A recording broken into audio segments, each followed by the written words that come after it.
In 2023, Goldman Sachs published a report. It didn't make many headlines, but buried in the data was a number that should have stopped the country cold. 300 million jobs globally. Gone. Not in 100 years, not in 50. Within the next decade. That's the projection from one of the most powerful financial institutions on Earth. And the thing is, most of those people, they think they're safe. They went to university. They have professional qualifications. They've built careers. They are exactly the people this affects most. So, is your job on the list? Let's find out. Before we get into the list, let's be honest about something. Predictions about technology replacing jobs are as old as the Industrial Revolution. And most of them were wrong, or at least incomplete. So why should you believe this time is different? Because this time, AI is not just automating physical, repetitive labor. It is automating cognition. The ability to read, write, reason, diagnose, and decide. The very things we told ourselves machines could never do. In 2023, a study by researchers at Google DeepMind found that AI could detect certain cancers from medical imaging with greater accuracy than specialist radiologists. Not as a party trick, in real clinical trials. And this is just one field. The same pattern is appearing in law, accounting, software engineering, customer service, journalism, architecture, and finance. This is not a wave that's coming. It's already here. You're standing in it.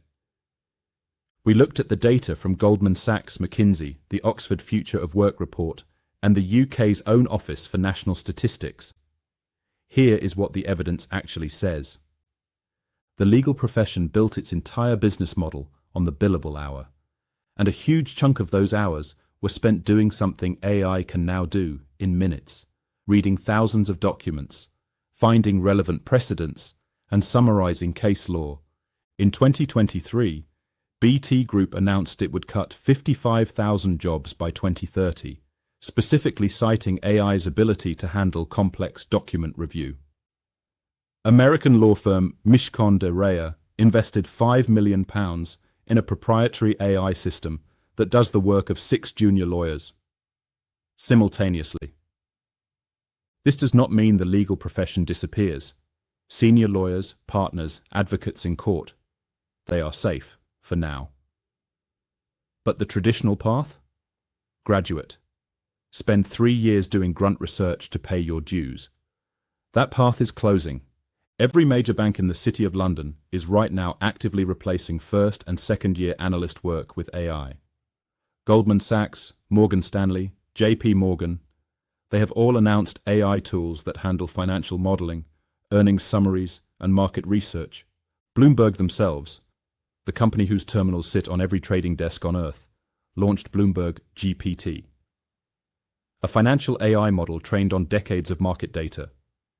It writes analyst reports. It summarizes earnings calls. It flags risks. It does not sleep. It does not charge a 6-figure salary. This one is personal, and we are not going to pretend otherwise.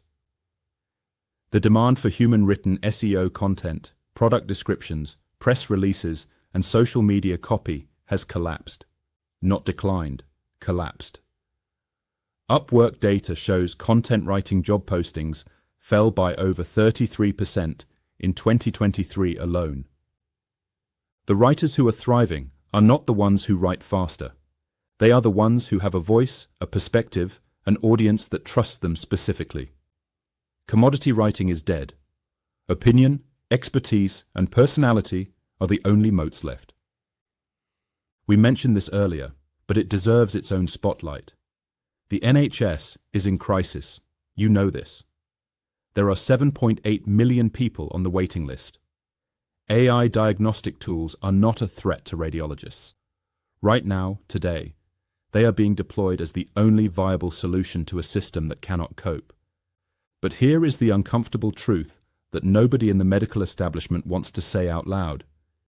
If one AI system can read 10,000 scans in the time it takes a human radiologist to read 20, how many radiologists does the NHS actually need? This one has already largely happened, the customer service rep handling your bank query, insurance claim, or broadband complaint. In most major UK companies, that is now an AI chatbot. The role that is disappearing next is the person who used to manage those reps. Right. So far, this has felt a bit like being told your house is on fire. So let's talk about the exits. Every major technological revolution in history has destroyed certain types of work. And every single one of them, without exception, has created more jobs than it destroyed. The question is not whether new jobs will exist. They will. The question is whether the people whose jobs disappear can adapt fast enough to get them. The World Economic Forum's 2023 Future of Jobs report identified the 5 fastest-growing roles in the next 5 years. And almost none of them existed as defined job titles a decade ago. Notice what these jobs have in common. They all require working with AI, understanding AI, or cleaning up after AI. The people who will thrive are not the ones who fight this technology.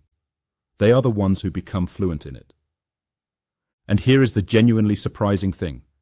The jobs that AI struggles most to replace are not necessarily the most highly paid or the most academic. Plumbers, electricians, carpenters, nurses doing hands-on care. These roles require physical presence, manual dexterity, and human connection in ways that are extraordinarily difficult to automate. Let's bring this home. Because the UK context is specific and it matters. The UK government's own AI Safety Institute, launched by Rishi Sunak in 2023 and the first of its kind in the world, has published findings that suggest the UK is simultaneously one of the most AI-ready economies on Earth and one of the most exposed to disruption.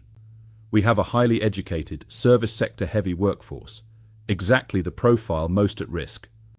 The Resolution Foundation, a respected British think tank, estimated that 11 million UK jobs are at high risk of significant automation in the next decade. That is 1 in 3 workers, and unlike previous automation waves that hit northern manufacturing towns, this one is concentrated in cities, in offices, in the places that thought they were immune. The government's response so far? A national AI strategy that talks a lot about opportunity and rather less about the 11 million people who will need to find something else to do. So, where does that leave you? Here is what we think the honest answer looks like. If your job appeared on that list, do not panic. Panic is not a strategy. But do start moving. Learn the tools, understand what AI can and cannot do in your specific field. The people who will be displaced are not the ones who couldn't do the work. They are the ones who refuse to adapt. Every week on this channel, we are going to look at exactly how AI is reshaping the world you actually live in. Not the Silicon Valley version, not the sci-fi version. The British, real, messy, complicated version. If you want to know what is actually happening, subscribe. Because the next video is going to surprise you. We're looking at the one sector that everyone assumes is safe from AI and why the data says they're completely wrong. Thanks for watching, and seriously, share this with someone whose job was on that list. They might not thank you immediately, but they will.